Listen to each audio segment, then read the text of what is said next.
पूरे इंसानी जिस्म के हलाइण जो सॼो ज़िम्मो दिमाग़ ते आहे। जेकॾहिं दिमाग़ ई कंहिं बुॾतर जो शिकार हूंदो त यकीनन इंसानी मिज़ाज मां सकून अणलभ थी पवंदो।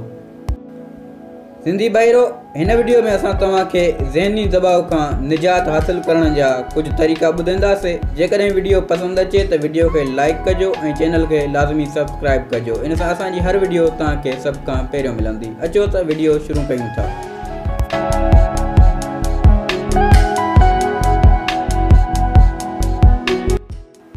हर मामले में पंहिंजो एहतिसाब करियो।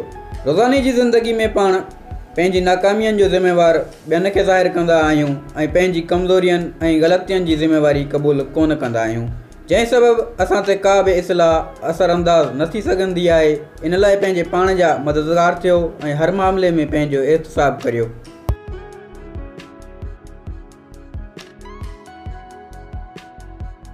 पंहिंजे ज़हन खे ताज़ो रखो। सभ खां बहितरीन नमाज़ आहे। पंहिंजे मालिक जी इबादत ज़हनी ऐं दिली सकून ॾींदी आहे। इंसानु पंहिंजो पाण खां मुतमिन थी वेंदो आहे, जंहिं सबबु दिली ऐं ज़हनी सकून मिलंदो आहे।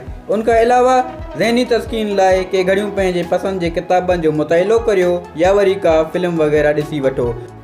फ़नी वीडियोज़ ॾिसो, मज़ाहियात वीडियो ॾिसो या वरी अहिड़ी वीडियो ॾिसो जंहिं में सिखिया हुजे, मतिलबु अहिड़ी चीज़ ॾिसो जंहिं में तव्हांखे मज़ो अचे। हर रोज़ मुल्क जी मायूस कंदड़ ख़बरनि ऐं हादसाती ख़बरनि ऐं माण्हुनि सां गैर ज़रूरी ऐं अजाइब बहस खां परे रहो। पुरसुकून निंड करियो। जॾहिं निंड अचे उन ते कॉम्प्रोमाइज़ न करियो। मतिलबु असांखे निंड वेड़ियूं वेंदी आहे, वरी बि असां पबजी में लॻा पिया आहियूं, फेसबुक में लॻा पिया आहियूं या अहिड़े सोशल मीडिया ते लॻा पिया आहियूं। जॾहिं निंड अचे सुम्ही रहो।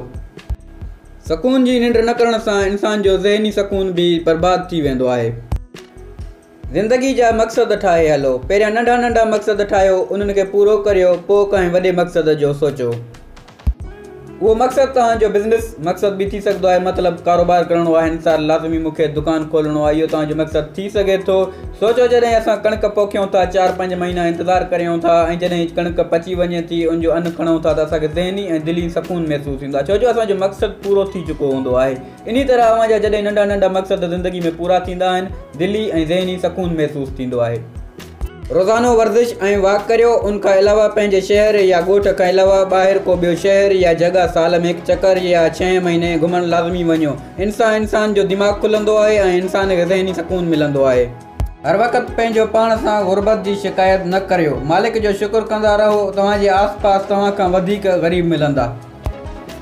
इन नमूने तव्हांजो ज़हन मुंझारनि खां आजो थींदो ऐं तव्हां पंहिंजे आसपास पुरसकून माहौल खे महसूसु कंदा। जेकॾहिं वीडियो पसंदि आई आहे त वीडियो खे लाइक ज़रूरु कजो ऐं चैनल खे सब्सक्राइब। मिलूं था नेक्स्ट वीडियो में। अल्लाह हाफ़िज़।